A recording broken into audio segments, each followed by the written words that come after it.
I don't know about you, but I definitely have imposter syndrome from time to time. Listen into my conversation with Melody Wilding on why we get it and what to do about it on this episode of the Speaking Your Brand podcast. More and more women are making an impact by starting businesses, running for office, and speaking up for what matters. With my background as a TV political analyst, entrepreneur, and speaker, I interview and coach purpose-driven women to shape their brands, grow their companies, and become recognized as influencers in their field. This is Speaking Your Brand, your place to learn how to persuasively communicate your message to your audience. Hi there, and welcome to the Speaking Your Brand podcast. I'm your host, Carol Cox. I am so excited for you to join us today because we're going to dive into imposter syndrome. I know you have heard that phrase a lot over the years. You may yourself have used that phrase, whether to talk about yourself or maybe just using it in general. And so we're going to dive in today what exactly imposter syndrome is, how it can show up for us, and what we can do about it. My guest is Melody Wilding, who is the best-selling author of Trust Yourself, Stop Overthinking, and Channel Your Emotions for Success at Work. She has lots of accolades, and she has worked with clients at the C-suite with companies such as Google, Amazon, and JP Morgan. She's been featured in the New York Times and Wall Street Journal. She's a licensed social worker with a master's degree from Columbia University. And she's also an instructor for LinkedIn learning courses. So we're going to talk about imposter syndrome, but we're also going to talk about how she got that opportunity to be a LinkedIn learning instructor and the behind the scenes of how she creates her courses, because I know we're going to get a lot of value out of that as well. Melody, welcome to the podcast. I am a longtime listener, so I am thrilled to be here. Thank you. Well, let's jump right in to imposter syndrome. How do you define imposter syndrome and where does it show up? Imposter syndrome is defined as that feeling of being a fake or a fraud despite your accomplishments. And that last piece is very important.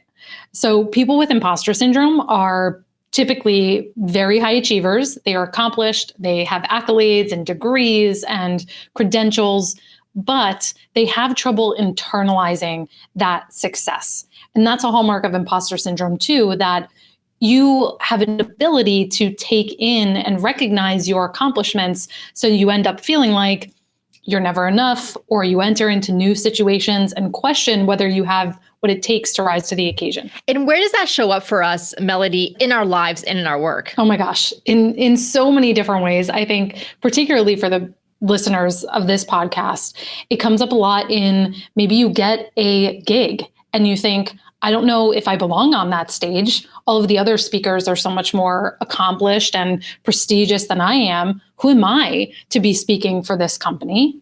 You think about, am I really the end all be all expert? There's people in my industry who know more than me. So I can't really charge what I want to charge for my expertise.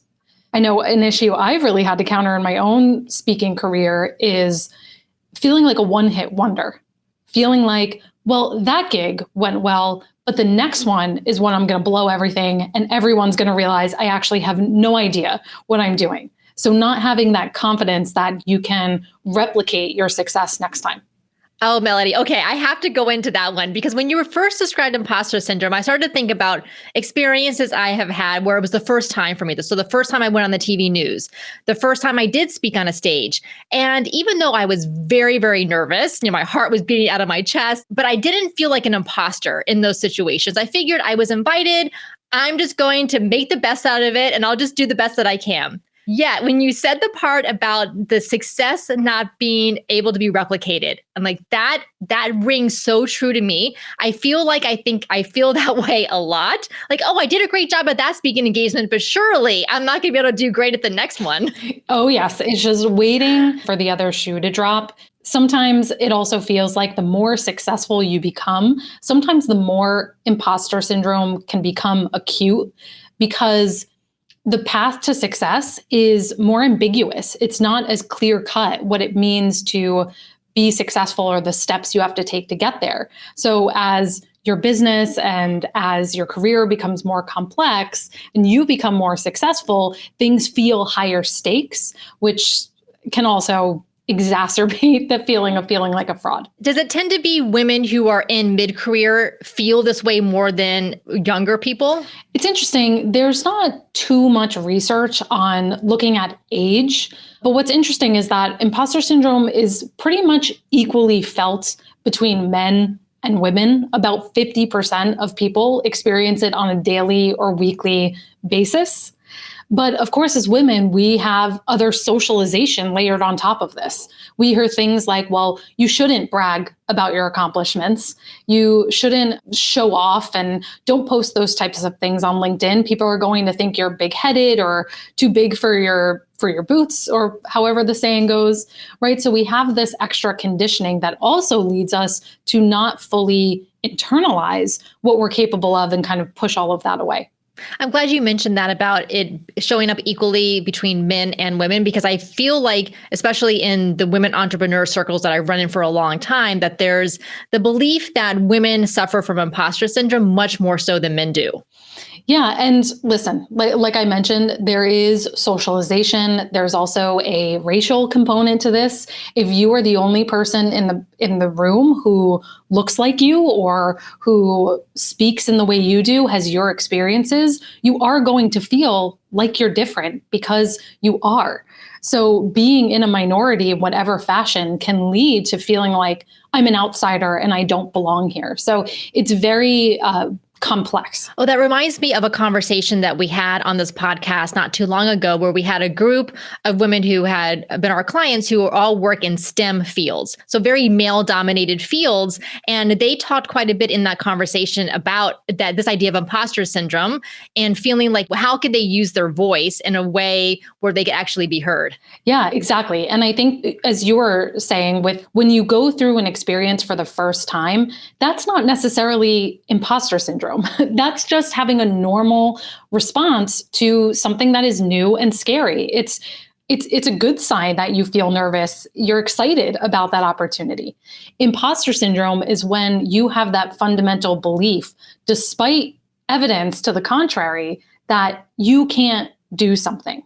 And so I think that's important here too, to realize that if you're in a room where you are the only person that looks like you, that you are not actually an imposter. We have to recognize that there's not something wrong with you for feeling that way. And there was actually a article that went viral in HBR about stop telling women they have imposter syndrome, because I think many times we as women can blame ourselves and say, well, it's my imposter syndrome. I don't feel adequate enough, instead of recognizing the real facts of the situation, that, oh, I am different. That's why I'm feeling this way. And being able to put that in perspective without criticizing or blaming ourselves for that.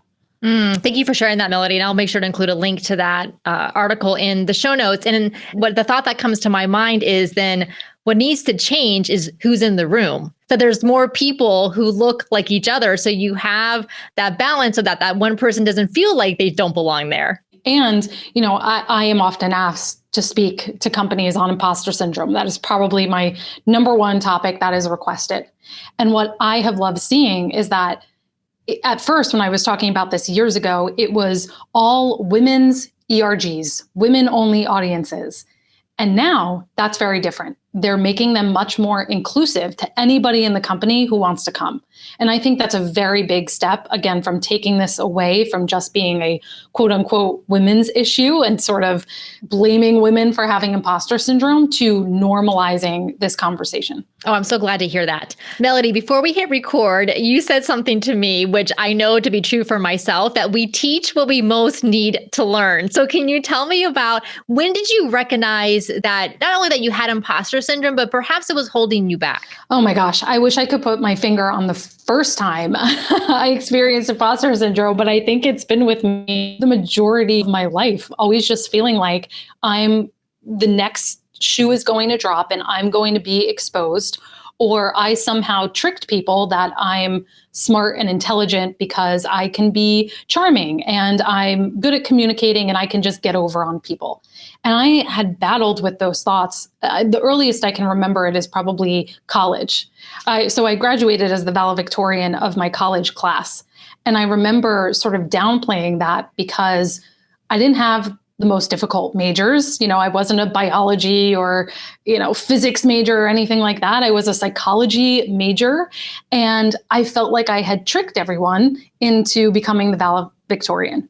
And so that was the first moment I remembered it. And it has followed me throughout my entire career. And so I understand this topic deeply because I navigate it to this day, feeling like, am I qualified to be that person on stage who's being an expert in this topic when in fact I still navigate some of these demons myself. And Millie, so let's talk about some practical things that we can do, recognizing that many of us are going to have these feelings of imposter syndrome that show up in one way or another. And obviously we want to achieve certain things in our careers and our lives. We want to stand on that TEDx stage. We want to deliver that keynote. We want to go and do that segment on TV news if we're asked. And then, yes, to your point, like we can probably do it the first time, but then recognizing that, yes, we are qualified and wanted to continue to do this, and we're going to continue to be successful at it. What are some things that you do to help yourself when those thoughts come up? The first one is to create psychological distance from those thoughts, because it's very easy to get fused and we just get hijacked by those imposter syndrome thoughts. We just automatically buy into what they have to say, and then our actions follow suit, right? We don't submit a proposal, we don't raise our rates, what have you. So psychological distancing means putting some space between our thoughts so we have a moment to consider, is this what I want to be thinking? So the easiest way to do this is to turn your imposter syndrome into a character. So if your inner critic had a name, and Carol, I'm asking this to you, so I want to hear your answer. If your inner critic had a name, what would it be called? Oh, okay. So my regular alter ego's name is Carrie, but that's like a positive version. So that's the first name I came up, but I don't want to use that name. Okay. So what came up to me, and this, I hope there's no Nancy's listening to the podcast. But I thought like Nasty Nancy because I like alliteration. So we'll go. Perfect. Nancy's take no offense. The amount of times someone tells me Karen, probably that's the most popular answer. And I apologize to all Karens out there. But having this sort of handle for your negative Nancy that comes up is very helpful to bring some lightness to this, right? To bring some humor, that it's not this serious, just dreadful thing that comes up, but it gives you that moment of pause to say, oh, there's negative Nancy again. And you can identify it and not automatically buy into what it says. So using that labeling, naming your inner critic is the first step. I like that. Okay. That's very helpful, Melody. What else can we do? My favorite strategy, I think, and something I do for myself, is having a brag file. So in this context, your brag file is a place where you collect all of the positive testimonials, comments from your talks, photos of you on stage killing it. That is your place that when you are having a bad day, when you have that moment where you're doubting yourself, you can turn back to that and remind yourself of what good you've done in the past. Because as I said earlier, imposter syndrome is all about that difficulty internalizing what we have done. And you have to train yourself into doing that. You have to constantly be putting your attention on what went well and what shows I'm actually competent at this. So I make it a habit after every talk, whenever I get positive feedback, I save the chat, I put everything into a file. I have all my speaking testimonials because I know there's going to come a rainy day where I need to look back on that. Melody, I'm so glad you mentioned this too, because I actually have a testimonials document too, client testimonials, podcast reviews, and then also speaking testimonials. So I love that. And then I also have a list of all of my accomplishments. Think from college forward. I think I skipped high school, but college forward. And I do go back and look at that periodically. It's just a bulleted list of different things. And the reason I do it, and I'm just connecting this now, is to show to myself there's a track record of success that I was not a one-hit wonder. Exactly. You nailed it. And I love that you make it a regular process, right? That this isn't just a one-off thing. This is something you can regularly be doing once a week, once a month, so that, again, you turn it into a habit. You train your brain to look for those positives. What else can we do? This is a simple one. It's not necessarily easy, but accepting compliments, right? When someone says, wow, you did so great, or I really love that talk, I know I am guilty of then explaining that away, saying, oh, I just had a good day, or, oh, that audience was an easy audience, right? We explain it away, we push away that feedback, right? So accepting compliments, again, simple to say, thank you so much for sharing that. That means a lot to me to hear. Or better yet, asking a question, saying, I'm so glad you liked the talk today. What resonated with you the most, right? It's simple, but it's not easy because that sort of pushing the feedback away comes so naturally, especially to us women who are conditioned to reject it. And I've gotten good about accepting verbal compliments. So I've trained myself, like you just described, to just say thank you, maybe to ask a question in exchange to that. Here's the thing that I still struggle with a bit. At the end of a talk, you're standing on stage, I'm standing on stage, and the audience applauds as they're wont to do at the end of, especially after like a keynote or that type of talk. And I find that so incredibly uncomfortable. I literally just want to run off the stage, go run behind the podium, go get my notes, go do whatever, go get a drink of water. And I don't like standing there accepting the applause. And I actually had an audience member about 5 years ago. She came up to me afterwards, so grateful for her. And she said, Carol, loved your talk. You need to let the audience applaud you. That's the value exchange. That's their way of saying thank you. Just like when you go to a play or ballet, if the performers ran off the stage, you and the audience would feel like you didn't get to complete the experience with them. I love that. And it's so true, right? When we reject a compliment, it's like throwing a gift in somebody's face. So do it as much for the other person as you do it for yourself. All right. So for all of you listening, accept the compliments, but also accept the applause. You can even do like a little funny bow if you want to. Maybe I'll try that at the next one. I can play with it. All right. Anything else that we can do? The last thing is, with imposter syndrome, you might notice that you have a habit of when something good happens, you explain it away as the result of luck or timing or what have you. So you need to shift what's called your explanatory style. And your explanatory style in psychology is basically, why are things happening to you? Are they happening to you because they are outside of your control? Or are they happening because of something inherently within you? And so when good things happen to you, think about, what about my character, my effort, my values, my performance, what caused this? What led to this? Rather than always just looking at those external factors that are outside of your control. Oh, that's a great addition for the brag book. The list of accomplishments is, okay, so we have these accomplishments, and it's true. Sometimes I will say, oh, well, it was just timing, or I was just in the right place at the right time. But I need to go back and say, like, no, there was effort and there was intention, and there were things that I did like that I deserved to have done to get to where I got to. And Carol, I do have one more I'll add. Yes. And that is that look for opportunities to mentor other people. So if there are other speakers who are earlier than you in your journey, or in the area that you speak on, people who are newer in their journey, look for opportunities to mentor people and share your knowledge, which obviously we all have stages and opportunities to do that. But that has actually been shown to combat imposter syndrome, because not only are you normalizing that, oh, actually everyone doesn't know everything. I'm not the only person that feels like I don't have it all together. But you show to yourself, oh, wow, I've come a long way. I do have wisdom and competency that I can share with someone else. So it's powerful on a few levels.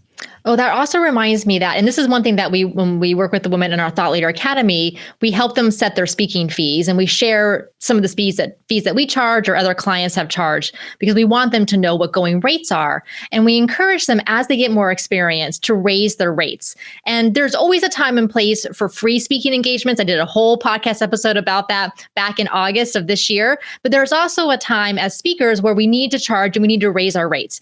And my argument to them is, not only do it it for yourself because of all the experience and the value that you bring, but also because if you continue to charge too low, whether speaking or in your business, you're actually taking opportunities away from newer speakers who need those gigs and will do them for free or low price. But you are more experienced. You need to up level yourself to give room to the other speakers. And if an organization comes to you and they have a small budget and you can't do it, recommend those newer speakers so that they can get that experience. That's excellent. I love that. Such a win-win. All right, Melody. So thank you so much for sharing about imposter syndrome. I want to talk now about the LinkedIn learning courses because you've done them. It is a full production. They are so well done. So let's start off with, how did this opportunity come to you to be an instructor on LinkedIn? Yeah, well, I wish I could say that it happened overnight. I think this is the result of just steadily and incrementally being present on LinkedIn for, probably over 8 years now, and just steadily showing up and building a body of work and a platform on LinkedIn. Because that's one of the things they look for is instructors that have a reach and a platform. So it was part of that, building a presence, but also a big part of it was my book. It was my book, Trust Yourself. And so I was approached by LinkedIn Learning right around the time when the book came out. And my expertise happened to align with what was happening in the world at that moment. A lot of interest in mental health, well-being, work-life balance, which very closely aligns with my work. So it was a match. So in what year was this? My first courses came out in 2021. So I believe I filmed my first courses, I think in September of 2021. Okay, so then tell me what the process was like. So LinkedIn, they found you on the platform, you're active, you have an engaged audience, you have a topic that you're an expert in that they wanted to create some courses around. And so what were the steps after that? Yeah, and so you do go through a contracting process with them. Can't talk too much about that, but working with LinkedIn has been one of the best experiences of my professional career. And it's because everyone there is really focused on not only making a great experience for the instructors, but making a great experience for the learners. And so what I found really fascinating is that, of course, all of this was still going on during the pandemic. And so we filmed both of my first two courses entirely remote. And so they sent all of the equipment here to my apartment. I set it up right in this room here. And we filmed all of the courses right here. And so it was an amazing process to have this really high quality, top-notch production experience with their whole team being, largely located in California and controlling the camera and the shots and everything remotely. It was really amazing. So Melody, so you created the course content. So you figured out, okay, here are the topics that I want to do. Here's the flow. Here are the modules. Here's how they build. Do they then go over the course content and give you feedback and recommendations? Yes. So as an instructor, you write all of your own content. And yes, you have a producer who works with you to refine your content, suggest improvements, look for areas to engage learners, this and that. So you are working and going back and forth with someone throughout the entire process. And then more recently, did you do the video filming at a studio? I did. I was also very fortunate. I've had both experiences that their studios recently reopened, and I was one of the first courses to film. And that was really fun to be flown out to California to have, a first class, almost movie studio level. That course should be coming out probably in a few weeks, maybe out by the time this airs. Okay, great. Well, we'll make sure to include a link to your LinkedIn profile in the show notes, as well as to wherever the best link is on LinkedIn to take a look at your courses so that the listeners can check that out. I can't wait to check them out as well. Melody, let me ask you about creating the course content. So as the listeners of this podcast, we're speakers, we do in-person. Thank goodness in-person is coming back. In-person speaking, obviously a lot of virtual presentations, especially over the past few years, webinars. So the thing with the LinkedIn Learning is that it is not live. The people watching it, you can't engage with them in the same way that you can on a live in-person or virtual presentation. And so how did you think about keeping the content engaging? Well, LinkedIn has that baked into their process in many ways. So the videos are no longer than about 2 minutes. 2 to 3 minutes, I would say. And that's intentional because people's attention spans are very, very short. And so the videos have to be extremely bite-sized. You're encouraged to include, and I did this often, including a lot of stories, case studies, examples, illustrations of the topic. You want to make sure your videos start with a catchy hook, because if someone doesn't want to watch past the first 10 or 15 seconds, then they're going to fall off and probably not watch the entire course. From a high level, thinking about what's the learner journey? Where is someone at the beginning of your course, emotionally and skill-wise, and where do they need to be at the end of the course? And then what needs to happen in between to fill those gaps? Fantastic, Melody. Anything else that you want to make sure to share with us about either LinkedIn or about imposter syndrome and even the other work that you do? What comes up for me, and it's come up a lot in my speaking career, it's related to imposter syndrome, is people pleasing. As speakers, I have been guilty of this, that earlier on in my career, I made a bespoke custom presentation for every single gig. And I was forced to come to a point in my career where now, if someone does not want to hire me for the few presentations that I offer, then they're not going to hire me. And that was really hard. That was a really hard realization to come to and accept. But creating some of those personal policies and frankly boundaries for yourself is key, because imposter syndrome, not feeling good enough, I need to provide more value to show people I know what I'm doing, right? That can really become a very slippery slope.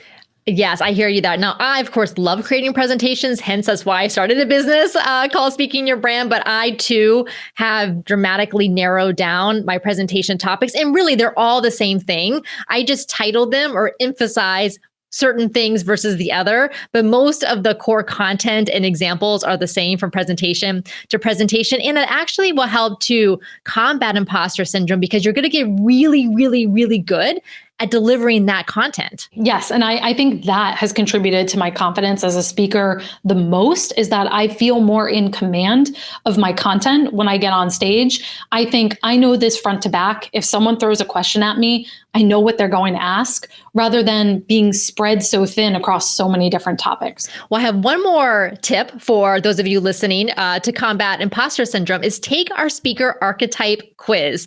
It's free to take. It's just 10 multiple choice questions. And then you'll find out which type of speaker archetype you are. And the reason to do that is so that you can leverage your strengths, like really dial into those strengths that your natural communication style, and then figure out what are some things that I want to start adding and incorporating into my talks to just up level them and make them even better. So you can take that quiz at speakingyourbrand.com/quiz. Again, that's speakingyourbrand.com/quiz. Melody, thank you so much for coming on the Speaking Your Brand podcast. I have learned so much just in our conversation today, and I'm excited for listeners to connect with you on LinkedIn. It was my pleasure. Thank you so much.